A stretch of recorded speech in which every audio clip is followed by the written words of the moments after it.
Bonjour à tous, dans cette vidéo nous allons voir comment rendre une clé USB bootable.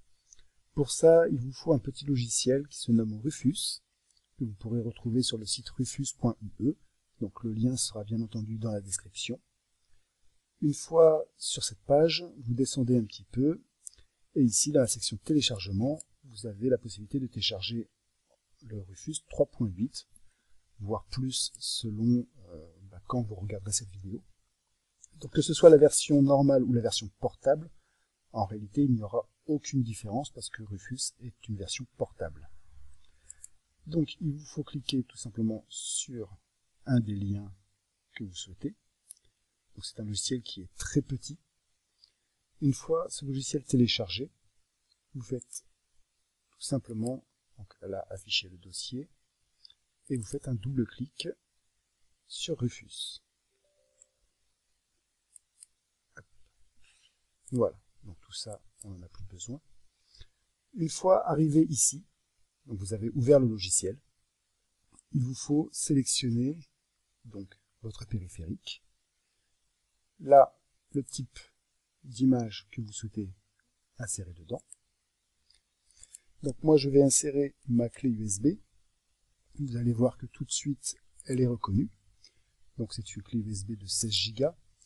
En réalité, il vous faut au minimum une clé de 8 Go parce que l'exécutable de Windows, donc une fois qu'on a installé Windows sur la clé en bootable, c'est le minimum vraiment qu'il nous faille. Ici, on va donc aller chercher l'image disque ISO, donc en allant sur sélectionner. Nous, comme on a vu dans le précédent tutoriel, on l'a téléchargé, donc on double-clique. Ici, on veut une installation standard.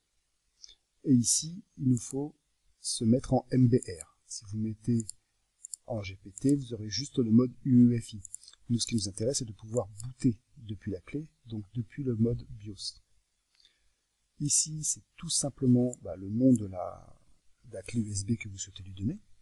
Donc, on va marquer tout simplement Windows 10. Voilà. Après, vous nommez la clé comme vous voulez, mais moi, comme j'ai plusieurs clés USB avec Windows 7, Windows 8, Windows 8.1 et Windows 10, ça me permet au premier coup d'œil de savoir laquelle c'est. Parce que toutes mes clés, en réalité, sont identiques. Donc, comme ça me permet, dès que je la branche, de savoir quel Windows j'ai dedans. Ici, on reste bien en NTFS, et ici, en 4096 par défaut, ça suffit amplement. Une fois que vous avez sélectionné tout ça, vous avez juste à faire démarrer. Là, ça vous précise que toutes les données qui sont déjà dessus en fait, vont être supprimées. Il va simplement formater la clé USB de façon à ce qu'elle devienne bootable et installer Windows 10 dessus. Vous faites OK. Et là, vous avez tout simplement à patienter. Donc, selon l'ISO que vous souhaitez installer, selon la capacité de votre ordinateur, ça va mettre plus ou moins du temps. Voilà. Donc je vais tout simplement mettre en pause quelques instants et je reviens vers vous dès que c'est fini. Voilà, donc après 8 minutes et 31 secondes en ce qui me concerne pour pouvoir formater et installer le Windows ISO sur ma clé USB de façon à ce que ce soit bootable, on voit que maintenant la clé USB est prête. Donc une fois cette utilitaire terminée, vous pouvez tout simplement faire fermer. Et ici, nous pouvons voir dans l'explorateur de fichiers, donc en allant sur ce PC, que ici, nous avons bien la clé USB Windows 10 en mode bootable. Donc bien entendu, je vous ferai aussi un tutoriel sur comment installer Windows 10, donc Windows 10 ou Windows 8, Windows 7, ce sera exactement la même chose. Le but étant de pouvoir passer l'ordinateur cible en mode USB bootable. Voilà. Donc ce sera juste un petit réglage à faire dans le BIOS. Vous insérez la clé USB et là vous démarrez directement dessus. Alors, comme je l'ai dit dans ma précédente vidéo, si vous utilisez une clé en 3.0, donc c'est une clé avec le petit bout bleu, il y a de fortes chances que ça ne fonctionne pas. Donc privilégiez une clé en 2.0, donc c'est une clé USB avec le petit bout noir. Celle-ci, normalement, vous n'aurez jamais de problème avec.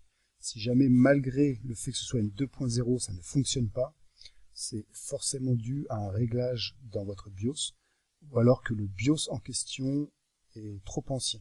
C'est-à-dire que soit il faudra faire une mise à jour. Si la mise à jour ne fonctionne pas, c'est sûrement parce qu'il faudra passer par un support CD ou voir une autre solution. Mais dans tous les cas, une clé en 2.0, il y a 99% de chances que ça fonctionne. Voilà. J'espère que ce petit tutoriel vous aura aidé. N'hésitez surtout pas à liker la vidéo ainsi qu'à vous abonner à la page. Et je vous dis à très vite pour de nouveaux tutos.